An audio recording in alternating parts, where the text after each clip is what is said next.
the Cerebral Entertainment Podcast.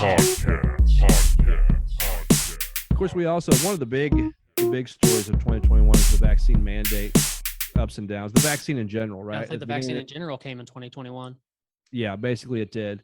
It seems like they might have had it just about completed at the end of last year, but I think they started actually injecting people in January and into February, maybe, of 2021. And so the vaccine was definitely a big story. And the mandate ups and downs, I think, has really, as if we needed any more proof of the polarization of our country between two sides. Once again, the mandate itself, the vaccine itself, it has become a political issue for a lot of people. Yeah. And I don't get it. I do, but I don't, but I have an issue. And because, I listen to Sam Harris, it used to be the Waking Up podcast, and now it's Making Sense podcast with Sam Harris. I love listening to Sam Harris. Don't agree with everything that he says ever. I never have, but I feel like he's always a voice of reason. He's always he gives a very, very just a clear and concise talk with a lot of good scientific information about whatever the subject matter is. I start to lose him a little bit when it comes to the vaccine and the mandate. And it has nothing to do with the efficacy, the effectiveness of this vaccine, nothing to do with that. It has to do with the reasons why, people frame it as, well, people just need to kind of, and he doesn't say this outright explicitly, and he's not the only one. It's just, he was somebody that I was listening to. I bring up for a quick example, but it's just they need to get over it, and it's just because it's a political thing and they're following their political leaders or their political whatever, their tribe, their group is why they're against this vaccine.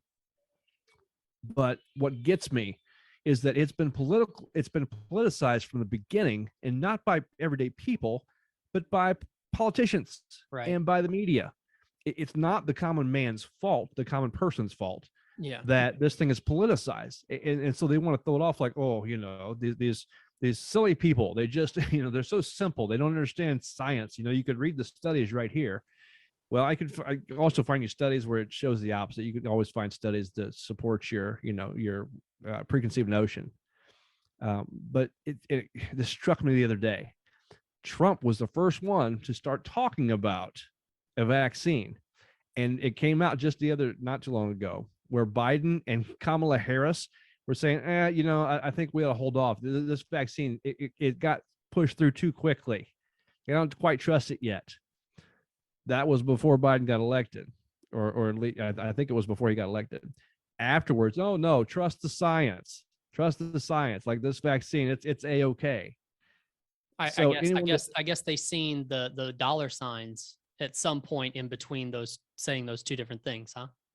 I think they seen the dollar signs, and I also think they saw the political tide. Yeah, they saw that because it's not about the vaccine. I mean, it is, but in their political talks, it's not.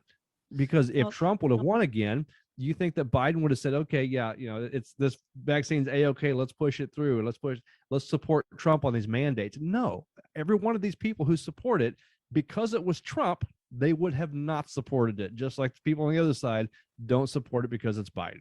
Well, I mean, that happens all the time in politics, regardless, too, not about the vaccine, but about several, when you got one politician going against another and they're bashing, saying, oh, well, back in 2013, they were for this. And then in 2016, they came out and were against the same exact thing.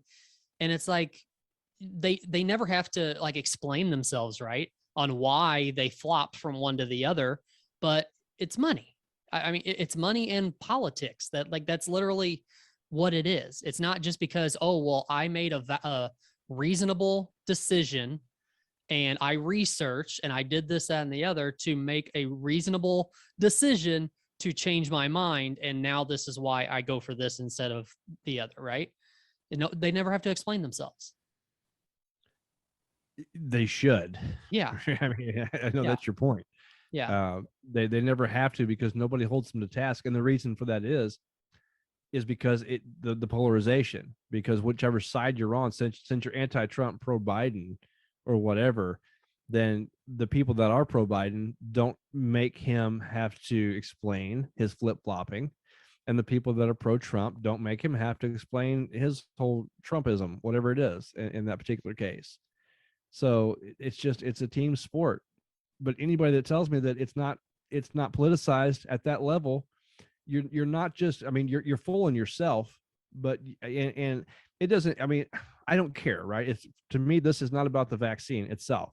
It's about people who want to preach and people who want to say that they want to hold themselves higher to account, and they want to talk about, oh, it's about lives, it's about saving lives, this and that.